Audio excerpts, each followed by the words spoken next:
تو بڑھاپے کی پہلی علامت کیا ہوتی ہے؟ اس کو شیشے میں دیکھتا ہے، ایک بال میرا کیا ہو گیا؟ سفید. وہ مسکرا کے ٹال دیتا ہے، یار ایک بال ہے یوں نوچ کے نکال دیا، تھوڑا سا مارکر لگا دیا، ٹھیک ہے نا، ٹوپی تھوڑی یوں کر کے پہن لی، نظر نہیں آ رہا، ویسے بھی ایک بال چھپ جاتا ہے، کہتے کوئی مسئلہ نہیں ہے. حالانکہ یہ ایک بال نذیر تھا، ڈرانے والا تھا. بیٹا اب تجھ میں ان کیمیکل کی کمی ہونا شروع ہو گئی ہے جو جوانی والے کیمیکل ہیں، جو بالوں کو کیا رکھتے ہیں؟ بلیک رکھتے ہیں. سمجھتے ہو نا؟ اس کا میڈیکلی نام تو ڈاکٹر ہی بتائیں گے نا، میں کوئی ڈاکٹر تھوڑی ہوں. جو بھی یہ کیمیکل ہے جو جوانوں میں ہوتا ہے، بوڑھوں میں کیا ہوتا ہے؟ وہ آہستہ آہستہ شارٹ. تو اب وہ کیمیکل آپ میں شارٹ ہونا شروع. اگر نہ شارٹ ہوتا تو ایک بال بھی کالا نہ ہوتا. آپ کا ایک بال ہو گیا سفید، آپ اگنور کرتے ہو. کوئی پوچھتا ہے آپ کے سر میں کتنے سفید بال ہیں، آپ کہتے کوئی سفید نہیں، وہ تو ایسے ہی، وہ تو ایک ایسے ہی نکل آیا تھا، وہ تو کوئی اتنا بڑا ایشو نہیں ہے. اپنے نفس کو نہ دھوکہ دیتے ہو. حالانکہ قرآن کے مطابق یہ نذیر ہے، یہ ڈرا رہا ہے کہ اب آپ کی فائلیں لپٹنا شروع، اب آپ کو ریورس گیئر لگنا شروع. کیونکہ اگر ریورس نہ ہوتے تو بھی مزید بال گہرے ہوتے، آپ کے مزید کالے ہوتے. یہ ایک کالا اس لیے ہوا ہے کہ ایک سے ابتدا ہوئی ہے. جیسے کوئی 4 شادیاں کرے تو پہلی سے ابتدا ہوتی ہے نا اس کی. کیا خیال ہے بھائی؟ ایک دم سے تھوڑی ہو جاتی ہے، چوتھی پہلے تھوڑی ہوتی ہے. تو ایک بال کیا ہوا ہے ابھی؟ یہ ایک سفید ہونا اس کی علامت ہے. بیٹا تھوڑے دنوں میں اب دوسرا بھی سفید ہوگا، پھر تھوڑے دنوں میں تیسرا بھی ہوگا، پھر تھوڑے دنوں میں چوتھا بھی ہوگا. پھر ایسے ہوتے ہوتے ہوتے ہوتے آدمی کہتا ہے یہ کیا ہو رہا ہے بیگم؟ بھائی یہ کیا ہو رہا ہے؟ کہتا ہے کہ نہیں کہتا؟ پھر بیگم صاحبہ کہتی ہیں بھائی کچھ لگا لیا کریں. مننے کے ابا میں چاہتی ہوں آپ جوان نظر آئیں. میں کیا چاہتی ہوں؟ کسی مجلس میں جاتے ہیں آپ سفید تھک، لوگ دم تھوڑی کرانے آئیں گے آپ سے. پھر بیوی کے کہنے پہ کالا کولا لگا رہا ہے، کوئی براؤن لگا رہا ہے، کوئی مہندی لگا رہا ہے، کچھ بھی لگا رہا ہے، پکڑا بہرحال جاتا ہے کہ بیٹا یہ اوریجنل نہیں ہے. 2 دن رنگ لگانا بھول جائے وہ سفید نکلنا شروع وہاں سے. حالانکہ آپ لگائیں، کالا لگانا جائز نہیں، براؤن لگا لیں، لیکن عبرت تو حاصل کرو کہ بھائی اب ریورس گیئر لگنا شروع. اب آپ بالوں کی فکر میں لگے تھے، ایک دن آپ کو پتا چلتا ہے یار کمر میں کو پتہ نہیں، آج ڈاکٹر صاحب کو 3 دن سے پین ہو رہا ہے میری کمر میں، آج تک کبھی ہوا ہے نہیں.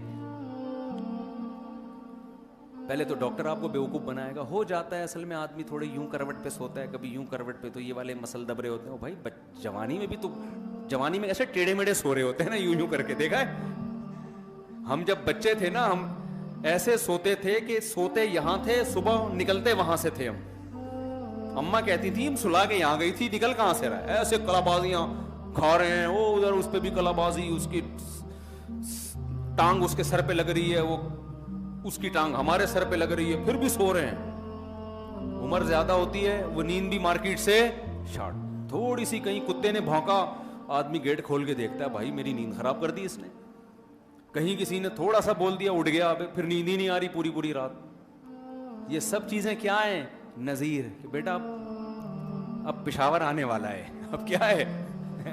کے پی کے میں گاڑی داخل، بولو ہو چکی ہے. اب یہ برگر شرگر جلدی سے کھا کے ختم کرو، نانی اماں کا گھر آنے والا ہے. تو یہ ڈرا رہی ہے چیزیں. ہم ڈرتے نہیں، ہم بالوں کو کالا کرنے پہ فوکس کر دیتے ہیں سارا. کمر کے درد کا علاج، پھر ابھی کمر سے فارغ نہیں ہوتا، ڈاکٹر صاحب گردوں میں کچھ پین سا محسوس ہو رہا، چلا نہیں جا رہا، بیٹھا نہیں جا رہا. زیادہ دیر بیٹھتا ہوں تو ٹانگیں کانپنا شروع کر دیتی ہیں. سمجھ رہے ہیں نا؟ اور پھر مفتی طارق مسعود صاحب جو شادی کی باتیں کرتے ہیں مجھے بالکل بھی اچھی نہیں لگتی. پہلے بہت اچھی لگتی تھی، 20 سال پہلے. ایک بوڑھے میاں مجھے ملے، کہہ رہے کاش آپ مجھے 30 سال پہلے مل جاتے. بزرگوں کا احترام کیا کریں، کسی کا مذاق اڑانا مقصد نہیں ہے. اور یہ آج کے جو بزرگ ہیں نا، یہ آج کے جوانوں سے اچھے ہیں. جب یہ جو جوان گٹکے والے بیٹھے ہوئے ہیں نا، یہ جب اس عمر کو پہنچیں گے تو اس قابل نہیں رہیں گے جس قابل یہ لوگ ہیں. یہ خوب سمجھ لیں. تو آج جو ہے نا گٹکے کھا کے جو آدمی 50-60 سال تک پہنچے گا، تو ہمارے ایک دوست تھے سگریٹ بہت پیا کرتے تھے، بہت زیادہ سگریٹ. ان کو ہم نے منع کیا یار نہیں پیو اتنی. ایک دن کیا ہوا، ہم سوئمنگ کے لیے گئے تو ان سے 2 دفعہ انہوں نے یوں کیا اور ایسے سانس پھول رہا تھا بہت زیادہ. تو مجھے کہنے لگے بھائی اب تو سب جگہ سے دھواں ہی نکل رہا ہے، میرے اتنی سگریٹ پی ہے اب میرے اندر پاور کیا ہو گئی ہے، ختم.